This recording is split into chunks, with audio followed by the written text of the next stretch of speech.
Hey everyone, Steve Post from Motor Racing Network here at the RE booth at PRI, and we are having a ball. What a setup they have here. All kinds of great items, so you need to make sure if you're coming to PRI, stop by. If you're not coming to PRI, go to racingelectronics.com. What I love about this show is we get to run into so many people, friends that we know from other touring series, or maybe people that we've read about in the different racing trades or watched on TV, and such is the case with this first guy. Jarrett Andretti's here. Hey man, how are you? Good, how about you, Steve? I am fantastic. I am just well. First question, we'd like to get this with you. How's your dad doing? Your dad, John Andretti, of course, working through some health issues. How's your dad doing? What's the latest? He's continuing to fight as hard as he can, and he wished he could be here this weekend, but he's at home with my mom. And my sister just finished medical school for I think it was her first semester of medical school. Her third semester. I don't get that wrong. Sorry, Olivia. Oh, my sister finished her first semester of college, so they're going to come home. When I get home on Friday, we're all going to be home for the whole winter, and it's going to be awesome. It is going to be awesome. That is great, and we're going to certainly give your best to your dad and really to everyone in the family there. So I think about this question. What's it like to have the last name of Andretti and be a racer?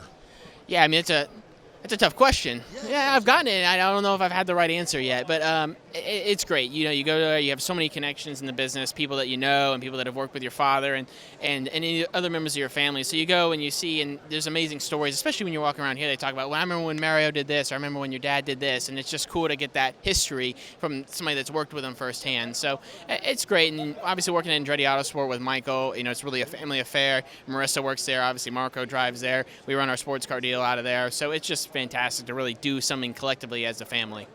Is there downside is not the right word, okay? But is there a challenge that comes with that family name? I mean, I think sometimes, you know, people expect different things as far as like they don't realize like, okay, how much experience you have or allow you to be a rookie. You know, you're always looked at first and foremost. Oh, there's Jarrett Andretti, son of John Andretti. This, you know, and obviously the lineage, you know, carries weight prior to you getting there. So I think sometimes maybe unrealistic expectations, but that's just things that you have to deal with. I always looked at it as a positive. You know, you continue to push yourself that way, and it's almost like when you run good, they're like, well, he's an Andretti, and that's kind of a cool thing to have, right? I guess so. Yeah, absolutely, it is. Your career, to me, is fascinating. You started in the open wheel, the USAC sprint cars, which is the family tradition, the family heritage. The decision to do that, where did that? What was the game plan as you guys started down that path? Well, I was running go-karts, and my dad bought a go-kart for himself. I wanted to race after I drove it, and so I quit everything else. He didn't get to race a go-kart at all, and so I'm like 17, 18 years old. I'm walking through the PRI show, and I'm like, you know, we're like, we need to race. And Dad's like, you need experience. So he goes, I ran sprint cars, and you can run 60, 70, 80 times a year. We need to buy a sprint car. And so that's what we did. I never raced on dirt, nothing like that. So I was like, I went from basically a go-kart, a Focus Midget, into a sprint car, and then I learned the dirt. I learned the horsepower, sprint cars, everything, and that's kind of like where I just cut my teeth. We just went right there, and he said that's the hardest form of racing I've ever been a part of, and I think you need to do that. As you've moved into the sports car world, how has that served you? That dirt, that rough track condition, that challenge, that you never know what to expect. How has that served you as you've now moved over into the sports car side of the sport?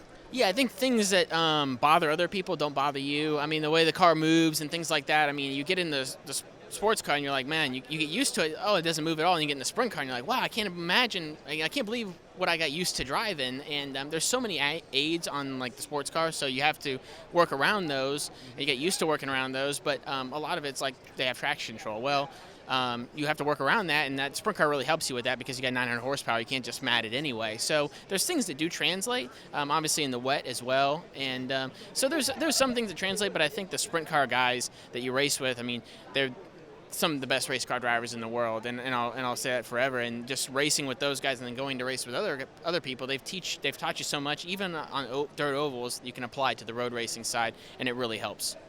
So you work through the open wheel side of it, you move into the sports car side of it, and you've been doing that. But kind of jumping back to the open wheel side, last year you had the chance to run here at Indianapolis at the Indian Motor Speedway, the Freedom 100. It was 6th place finish. What was that experience like?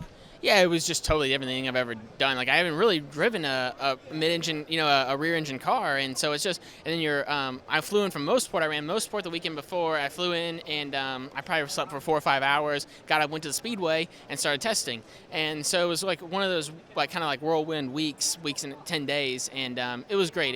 I called my dad as I was leaving the speedway or leaving. I was on the tugger after first practice, and like, man, he goes, "This place is cool," isn't it? I said, "Yeah, it's very special." So.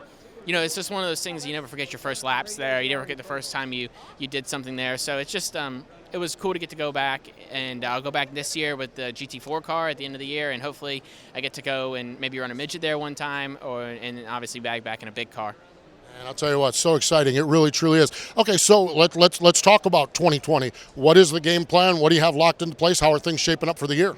Things are going well. We're here finalizing partners and sponsors that are going to be on board. So we're going to do the GT4 stuff again with SRO. We're going to run Sprint and Sprint X. I'm also going to be doing 20 to 25 sprint car races. Like to do some wing stuff, so just kind of get used to that. So we're going to do that, and then just fill in some gaps. That's only 50 races or so. So I mean, there's definitely gaps in the schedule that you can do things, and so we're just going to see what else pops up. Wing sprint cars. How now you caught my attention, of course, with Wing Nation. Do you have concrete plans with it? Do you know kind of what you're looking at doing with that yet? I've got a car, I've got a motor, I've got wings, and so I've got that. I think it's going to be one of those things I put it together, I let it sit there, and then whenever the time is right. I mean, I've been to Hopstadt and ran. Unfortunately, the Outlaws are not running there this year. But whenever it's close to us, I'd like to go to Ohio a little bit, maybe Illinois a little bit. So I don't know. I think it may just be something we just show up at a track and see how it goes. But I got some guys on the sports car team, Gary Taylor, Jason York, Evan. They all have raced wing sprint cars, so I could just grab one of the sports car guys and say, hey, let's go to the track and let's see if I can figure this out. Well, I'll tell you what, that's exciting. Hey, we appreciate you stopping by, sharing a little bit about your story, and we wish you the best. And, man, maybe we'll get you on Wing Nation and talk wing sprint car racing after you get a few under your belt. Yeah, that sounds great. I appreciate you guys having me. There we go. How about that, man? Love it. Jarrett Andretti joining us here at the RE booth at PRI, booth number 4721, if you're going to be here at the PRI show this weekend.